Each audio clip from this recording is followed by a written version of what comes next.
teman-teman Suara Juventini, balik lagi sama gue Jeki di Suara Juventini.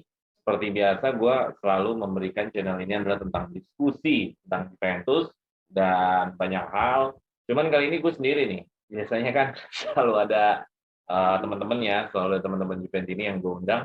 Cuman kali ini gue sendiri, ya mudah-mudahan teman-teman yang biasa nonton Suara Juventini nggak ada masalah ya sama gue ya.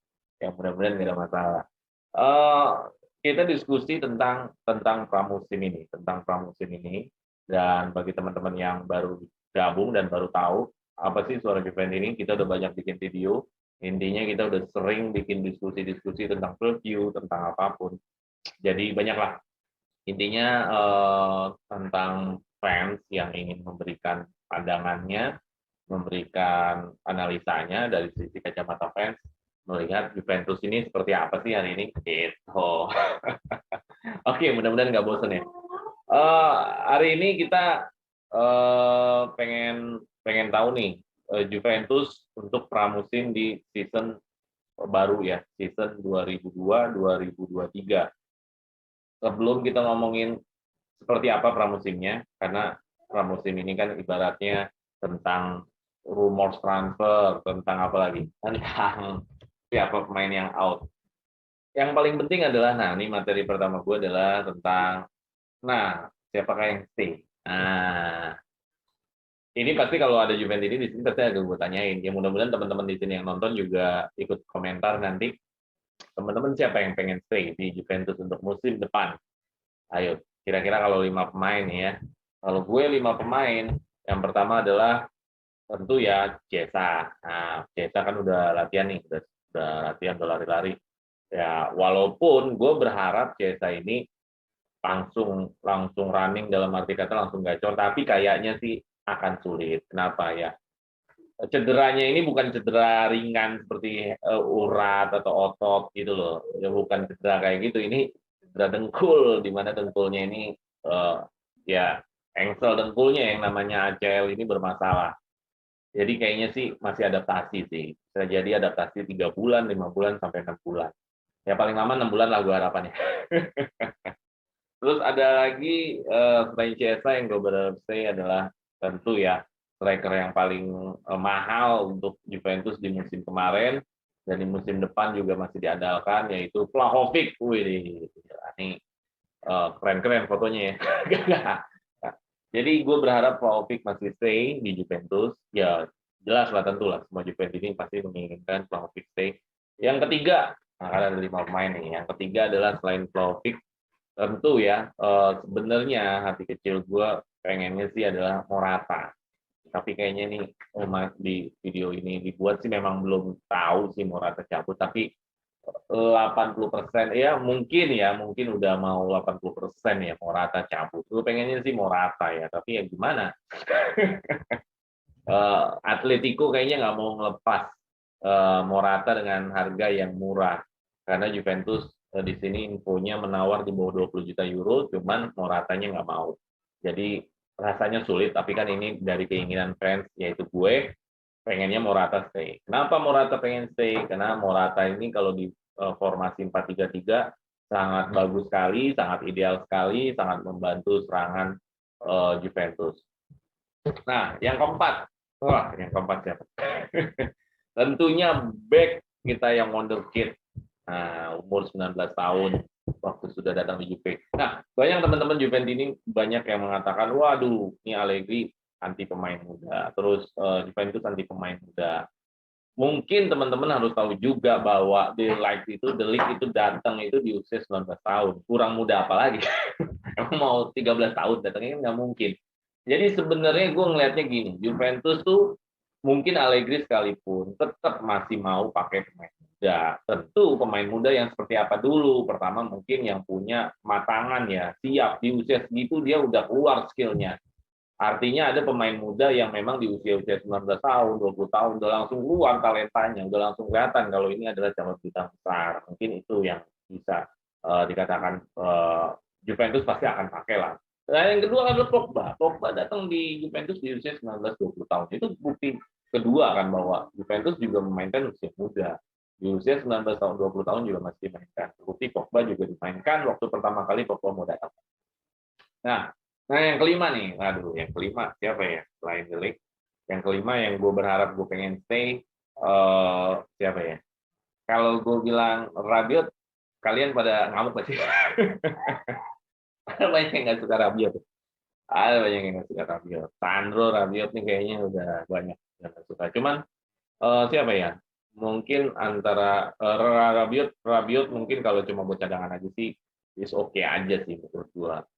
Yang harus stay lagi di luar Rabiot deh, karena Rabiot nih di mata fans agak-agak gimana gitu. Danilo. Ya seperti kata Allegri di wawancara yang terakhir, dia bilang Danilo salah satu pemimpin Juventus. Ya gue ngeliat Danilo ini kalau setiap ada Juventus kalah atau Juventus menang, dia menunjukkan banget ya bahwa dia seorang Juventino ya. Dia menunjukkan bahwa apa namanya, ini gue full heart nih menyerahkan hati gue buat Juventus. Danilo sih gue rasa. Nah itu lima yang gue pengen stay di Juventus untuk musim depan. Mudah-mudahan lima ini nggak kecolek. Ya memang ini nggak bakal kecolek sih kalau lihat dari komen interviewnya Allegri dan wawancaranya Allegri sih nggak kecolek. Berita-berita Mercato juga nggak ada tentang nama lima. Tapi namanya Mercato, namanya rumus transfer, segala kejutan masih bisa terjadi. The Ligt yang katanya mau perpanjang atau siapalah nanti tiba-tiba aja bisa kejual ya. Namanya belum tutup transfer, Serie A belum main, istilahnya tetap ada kemungkinan. Walaupun yang nama gue sebutkan tadi kemungkinannya tuh sebenarnya ya kecil banget itu kemungkinannya, nggak mungkin lah. Mungkin sih mungkin, cuman kemungkinan untuk bisa ke transfer tuh kayaknya cuma ya 20% kali ya. Jadi kecil. Oke, itu stay, yang pasti stay di Juventus menurut gua. Apa keinginan gua? Teman-teman mungkin punya keinginan itu sendiri. Siapa yang harus stay? Ada nggak sih yang pengen Sandro stay? Sandro, siapa yang pengen Sandro stay? Ayo, siapa ya? Oke, yang kedua adalah, nah ini adalah satu berita di banyak ya di media-media luar atau media Indonesia juga sudah sampai bahwa Allegri menginginkan 6 pemain. Waduh, 6 pemain baru dengan formasi dengan posisi yang berbeda-beda. Pertama ada center back, kedua ada full back atau left back ya. Full backnya di sini adalah sayap kiri, maksudnya adalah back kiri. Terus ada midfielder pemain tengah, ada 2 pemain tengah, mungkin salah satunya adalah Regista. Terus ada penyerang sayap, terus ada striker. Nah, ini menarik nih. Gue ngelihatnya 6 ini, kalau ini adalah 6 pemain yang memang jadi masuk tim inti, sebenarnya kita udah ganti kulit. Bayangin setengah dari sekuat tim yang jumlahnya 11 itu adalah pemain baru. Apa namanya kalau bukan ganti kulit?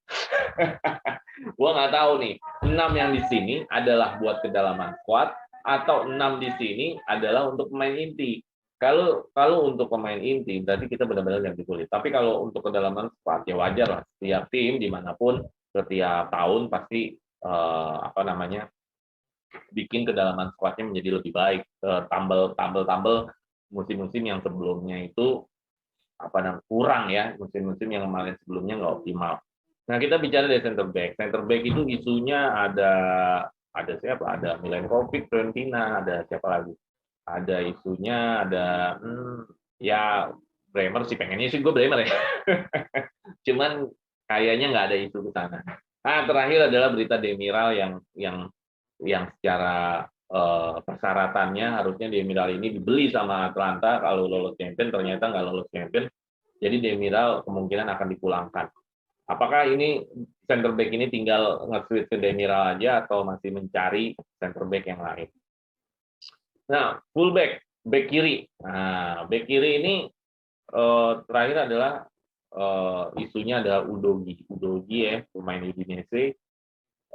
Gue belum lihat datanya secara keseluruhan, tapi ini adalah anak yang potensial, usia 19 tahun. Usia 19 tahun, apa ya, istilahnya punya kans untuk peluangnya bisa lebih berkembang di Juventus. Artinya tidak masalah ya, dari tim mediocre segala macam. Kita tahu, gue selalu bilang, rekrutan dari tim mediocre itu nggak ada masalah selama itu potensial. nggak harus rekrutan itu harus dari klub besar. Yang penting dia potensial. Artinya masuk ke Juventus, boom, dia meledak menjadi bintang besar. Contoh ya Del Piero. Kenapa mengambil contoh jauh-jauh? Del Piero kan dari Padova. Nah, kalau misalkan Juventus harusnya Juventus selalu menginginkan transfer pemain harus dari klub besar, ya nggak akan ada dong yang namanya Del Piero, karena Del Piero sendiri kan dari Padova. Nah, fullback kalau keinginan gue nggak ada sih, belum lihat. Dulu ya sempat sama Gosennya Atlanta dulu, cuman kan udah ke Merda ya. Siapa ya? Ya gue nggak ada sih kalau fullback ya. Kalau center back tadi gue punya keinginan, itu Bremer, cuman nggak ada isu sana masalahnya. Yang ada malah ke Inter, ke Merda. Fullback gue nggak ada, cuman kalau mengikuti isu aja ya gue ikutin aja lah. Siapapun yang datang gue berharap itu adalah potensial. Kalaupun bukan pemain bintang yang didatangkan. Nah, midfielder yang kayaknya 80% menuju 100% adalah Pogba. Pogba gue setuju banget di sini dalam artian karena memang sudah pernah bersama Pogba ya. Dan waktu bersama Pogba juga tidak jelek. Pogba bisa menghantarkan Juventus juga ke final UCL, termasuk di line up. Bayangin usia yang masih sangat muda, usia 21-22 lah mungkin di usia saat itu, dia udah line up di final UCL bersama Juventus. Jadi gue nggak bisa bilang jeleknya di mana Pogba ya. Mungkin waktu jeleknya di MU iya kali ya. Tapi bersama Juventus enggak. Pogba, kenapa gue pengen Pogba juga? Salah satu alasannya adalah Pogba nih menang posisi bolanya. Jadi Pogba di sini dalam memegang bola nih lebih ahli ya, lebih lengket. Bukan lebih lengket. Kalau lebih lengket, Arthur lebih lengket. Maksud gue gini, position ini adalah bagaimana lu bisa pegang bola. Ini tahu mau kemana arah bolanya. Bukan lagi back pass, bukan lagi menyamping, tapi Pogba bisa memberikan solusi-solusi untuk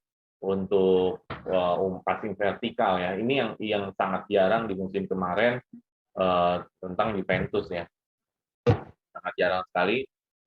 Musim kemarin Juventus mendapatkan umpan-umpan terobosan atau passing-passing vertikal. Jadi mudah-mudahan dengan adanya Pogba bisa menambah mengoptimalkan jenis passing ini. Karena jarang sekali passing-passing vertikal, kalau dilihat lagi datanya, Juventus jarang sekali dapat passing umpan terobosan. Nah, Pogba ini bisa menjadi satu solusi.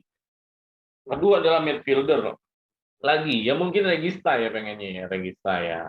Ada Jorginho, ada siapa lagi isunya, ada lagi Milovan Savic, cuman ini masalahnya mahal. Masalahnya mahal. Sampai sejauh ini Juventus yang diincar adalah yang free. Jadi gue belum tahu musim ini Juventus mau menginvestasikan duitnya kemana, ke posisi apa. Hal yang wajar aja kalau memposisikan pemain tengah ya. Dengan harga segitu, Savic memang sudah termasuk level elit di Serie A.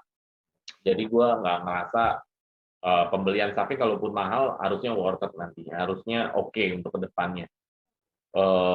Apalagi siapa lagi isunya? Nah, kalau kalian sendiri pasti punya dong keinginan siapa midfielder yang datang. Nah, penyerang sayap ini ada Di Maria, mungkin ada Kostic ya. Nah, itu yang pemain dari Frankfurt. Terus ada siapa lagi? Ya, yang mendekati Di Maria sih. Di Maria memang betul dia usia veteran, memang betul dia usia veteran. Cuman kan pertanyaannya gini, kita ini dengan usia veteran sebenarnya bukan hal yang baru. Kenapa? Karena Pirlo di usia 33 tahun. Patrick Evra. Ini squad line up di final kita di 2015 ya di Berlin. Ya, jadi Patrick Evra sangat membantu sekali.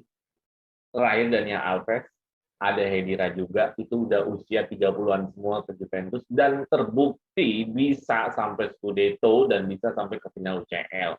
Jadi gue rasa Allegri dengan pemain-pemain yang senior, yang veteran, bisa menghandle ini. Gitu. Jadi gue nggak ngelihat ini sebagai suatu, udah ketuaan. Padahal kita ini bukan barang baru loh pemain yang tua.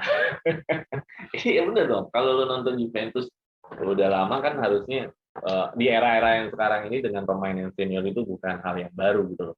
ini udah terbiasa kita mendatangkan pemain yang sudah berumur ya. Jadi gue rasa nggak ada masalah. Gue nggak ngerasa ada masalah. Kenapa harus Di Maria lagi? Alasan yang lain adalah ya tentu jam terbangnya luar biasa ya. Dia udah mendapatkan UCL bersama Madrid, dia udah sampai ke final Piala Dunia, dia udah dapat Copa America, dia udah berbagai macam tim seperti MU, PSG, Real Madrid, Benfica. Jadi gue ngelihatnya ini jam terbangnya udah oke banget.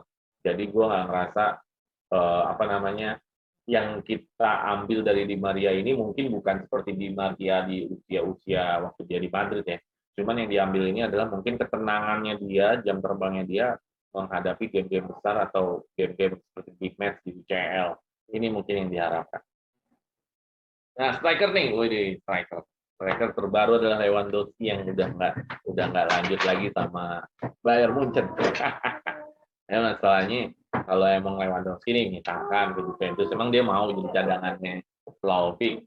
Gua rasa sulit ya, sulit ya.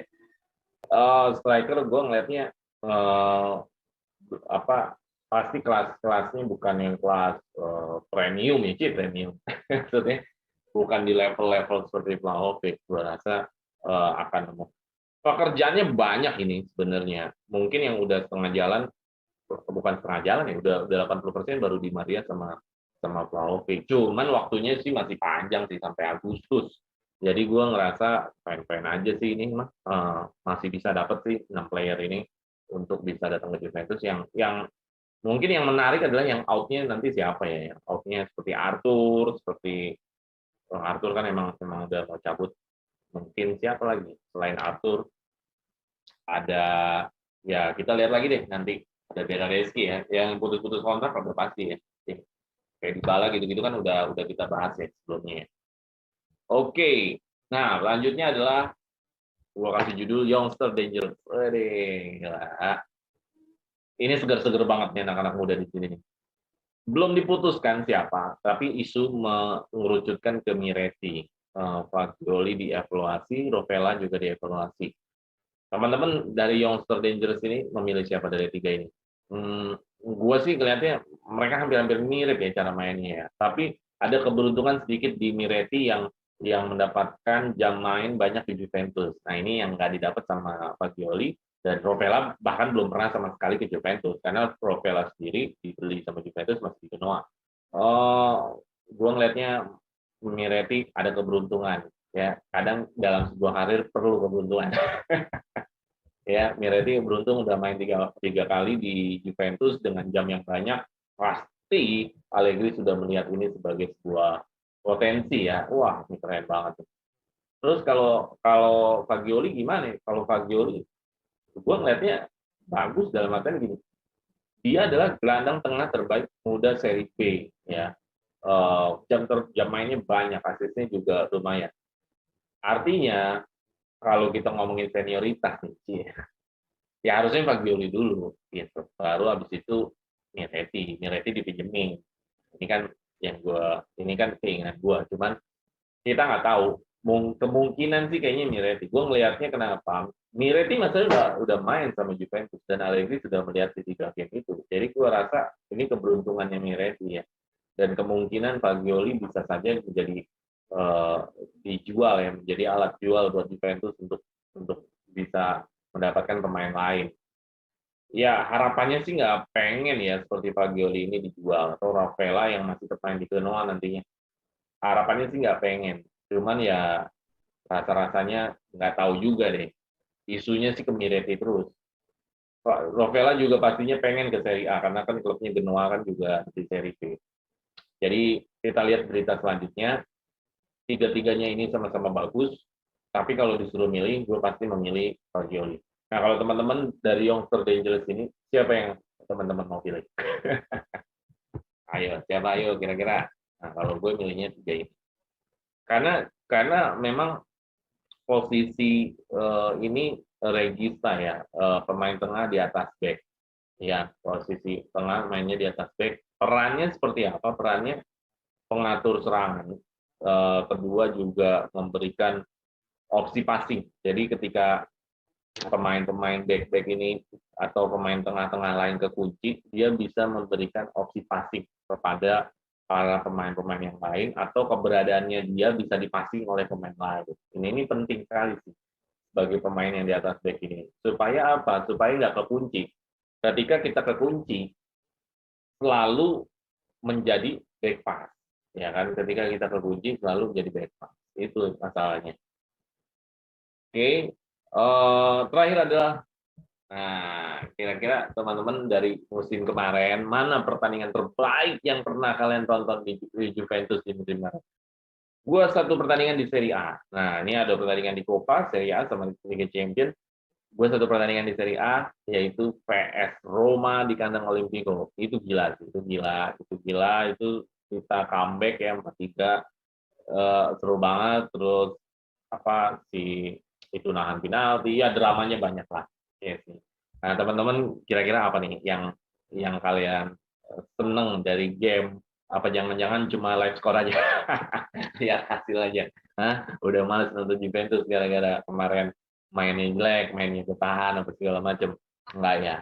Pasti kalau Juventus sejati mah tonton terus ya, walaupun timnya mainnya jelek, mainnya bagus ya, itu yang kita harapkan. Gue lawan Roma. Lawan Roma tuh kita mainnya bagus, kita mainnya final nya jelas karena bisa comeback. Tapi memang nggak menutup, gue nggak menutup diri, menutup mata bahwa ada pertandingan-pertandingan lain kita malah di comeback, malah nggak bisa ngejar. Gue juga nggak menutup mata atas hal itu. Ya mudah-mudahan itu bisa kita balas di musim selanjutnya. Gue rasa kekurangan di musim ini sudah terlihat di mata Allegri, di mata manajemen, dan di pemain-pemain yang masih bertahan. Apa sih kekurangannya? Kekurangan gue di musim ini adalah ya pertama dari sisi pertahanan ya. Dari sisi pertahanan adalah miss-nya koordinasi antara satu back dengan pemain tengah. Jadi kadang-kadang nggak lolos offset, kadang-kadang delik jadinya akhirnya sendirian, kadang-kadang ya hal seperti itu. Itu kurang koordinasi. Terus yang lain adalah apa? Kurang produktivitas gol dari pemain tengah. Kita selalu punya pemain-pemain tengah yang bisa memberikan gol ya ataupun assist di setiap musim-musim di Scudetto berikutnya. Nah, musim kemarin minim, ya bukan nggak ada, minim. Ya memang salah satunya cedera McKennie. McKennie diharapkan bisa mempunyai peran itu, cuman ternyata enggak ya, ternyata cedera maksudnya. Jadi ya udah mau gimana. Oke, terus apalagi kekurangan-kekurangan. Nah, teman-teman mungkin bisa nanti komen juga kekurangan apa yang terjadi yang bisa kita tambal ya. Nah, itu aja materinya. Tadi kita udah bahas siapa yang kita pengen stay, siapa yang pengen ada di Juventus di musim depan. Terus juga, nah yang paling penting adalah gue percaya sih kalau Allegri dapat squad yang bagus, kita bisa mengulang apa yang pernah kita capai bersama Allegri. Gue bukannya pro Allegri, gue pro semua pelatih Juventus. Nah, kalau nggak pro ya nggak nonton Juventus dong. Gue pro dalam pro di sini. Apakah gue Pirlo kemarin pro nggak? Ya dalam sisi, karena menurut gue gini ya, setiap pelatih punya kekurangan kelebihan, nggak mungkin setiap pelatih nggak ada kekurangan kelebihan. Di sisi lain, Pirlo misalkan musim kemarin disebut guru penjas, ada yang bilang gini. Gue nggak menutup mata juga bahwa Pirlo di sini kemarin itu ya masih mencari formasi-formasi ideal. Dia hampir tidak punya sekuat line up utamanya siapa, selalu gonta-ganti. Tapi sisi lainnya dia percaya sama anak muda. Sisi lainnya dia mampu mendorong kayak Fulveschi, Chiesa lebih produktif, Morata juga produktif. Cristiano Ronaldo tetap produktif. Nah, ada tetap positifnya dari sisi Pirlo. Nah, tapi sayangnya memang tidak panjang. Nah, gantinya Allegri juga ya bisa dibilang ya kita ingin menancapkan keseriaan kita, keseriaan kita istilahnya. Ya, tapi seribu sayang mungkin ternyata skuad ini masih belum bisa membawa kemarin ya, skuad membawa hasil apapun di Serie A, di Coppa Italia atau di Liga Champions, tapi bagusnya kita masih bisa lolos Liga Champions. Itu salah satu Ya, yang penting masih ada untungnya. Ya kan? Ya, orang Indonesia kan gitu, yang penting masih ada untungnya. Oke, gitu aja teman-teman ya. Nggak panjang ya karena gue sendiri. Tapi mudah-mudahan dari penjelasan gue cukup mengantarkan tambahan informasi. Mungkin informasi-informasi yang gue ucapkan sudah banyak beredar di media-media, tapi mungkin dengan menonton Suara Juventi ini mendapat pandangan baru ya bahwa bahwa Suara Juventi ini bisa memberikan pandangan baru, ya insight baru ke teman-teman Juventi ini bahwa uh, Juventus perjalanannya seperti apa. Jangan bosan, terus stay tune di Suara Juventi ini. Jangan lupa share, like, and subscribe. Vino Alavini, Forza Juve!